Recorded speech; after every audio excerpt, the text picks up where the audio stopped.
बाबूलाल मरांडी ने एक धन्यवाद में चल रहे अवैध कोयले के काले कारोबार को पुलिस प्रशासन के द्वारा संचालित करने का लगाया आरोप।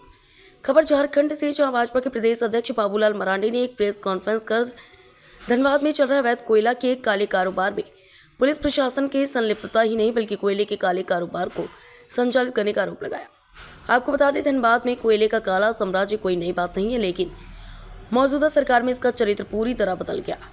पहले माफिया चोरी करते थे और पुलिस को कमीशन देते थे। आज स्थिति यह है कि पुलिस और प्रशासन ने माफिया को हटाकर खुद माफिया का चोला पहन लिया है।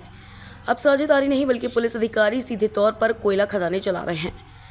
इतना ही नहीं, धनबाद में इस वक्त अवैध व्यापार के 3 केंद्र बन चुके हैं: बाघमारा, निरसा और झरिया। इनके अंतर्गत 25 थाने और 40 अवैध साइट्स चल रही हैं। यहाँ से हर दिन 150 से 200 ट्रक यानी करीब 10,000 टन अवैध कोयला बंगाल और लोकल मंडियों में खपाया जा रहा है। बाबूलाल मरांडी ने कहा, यह पूरा खेल एक व्यवस्थित पदानुक्रम में चल रहा है। हाउस यानी सत्ता का शीर्ष केंद्र महाराजा की भूमिका में है। एसएसपी महोदय प्रधान सेनापति हैं और डीसी साहब महामंत्री हैं। इन सभी का प्रॉफिट शेयर फिक्स है। धनबाद एसएसपी ने वसूली का एक सेंट्रलाइज्ड सिस्टम बना रखा है। जिले के थानेदार, डीएसपी, सीओ से लेकर माइनिंग ऑफिसर तक सबका हिस्सा तय है। आइए सुनते हैं मरांडी ने क्या कुछ कहा। रांची से ब्यूरो रिपोर्ट, समाचार 24।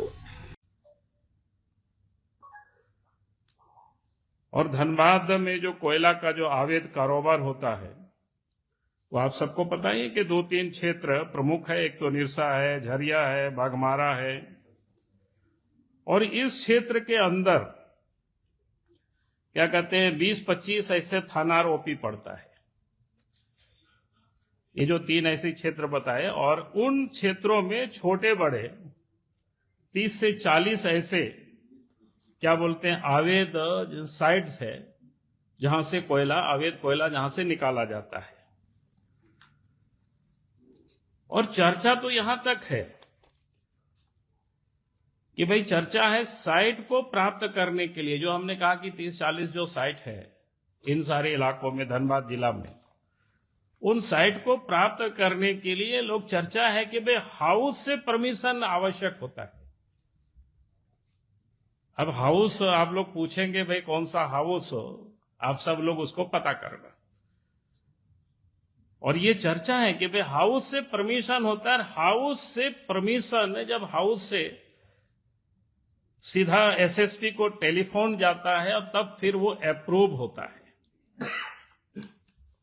यानी काम किसको दिया जाए उसका अप्रूव होता है। अप्रूव होने के बाद भी एडवांस के रूप में लोग कहता है कि 1 करोड़ रुपया जमा करना पड़ता है और उसके बाद साइट अलॉट होता है। वो एडवांस के रूप में, जिसको बोलते हैं ना, कहीं देहाती शब्दों में कहते हैं पगड़ी, कहीं कुछ लेवी या इस टाइप के लोग बोलते हैं। तो देना तो कोयला कारोबार से जुड़े, यानी एक प्रकार से साझेदारी लोगों ने कर लिया है। और साझेदारी नहीं बल्कि उससे आगे बढ़कर के जो धनबाद जैसी जगह में शीर्ष जो पुलिस पदाधिकारी हैं, एक प्रकार से अगर हम कहें कि कोयला कारोबार में शीर्ष जो पदाधिकारी है, पुलिस प्रशासन, ये सारे लोग उसमें इन्वॉल्व है, संलिप्त है। ये सबसे चिंता का विषय है। यानी आप कह सकते हैं कि सीधा सीधा इस धंधे को ये लोग संचालित कर रहे हैं। ये बड़ा खतरनाक स्थिति है। बड़े दोनों में अंतर हुआ कि पहले कोयला माफिया को हम लोग सुनते थे, कोयला अवैध कारोबारी को सुनते थे, वो लोग ये करते थे तो पुलिस को पैसा पहुंचाते थे या प्रशासन को। लेकिन अब ये जानकारियां मिल रही है कि भाई पुलिस प्रशासन संरक्षण नहीं बल्कि ये लोग संचालित करवाते थे। ये बड़ा खतरनाक मोड़ पर कह सकते हैं कि राज्य की स्थिति पहुंचा है।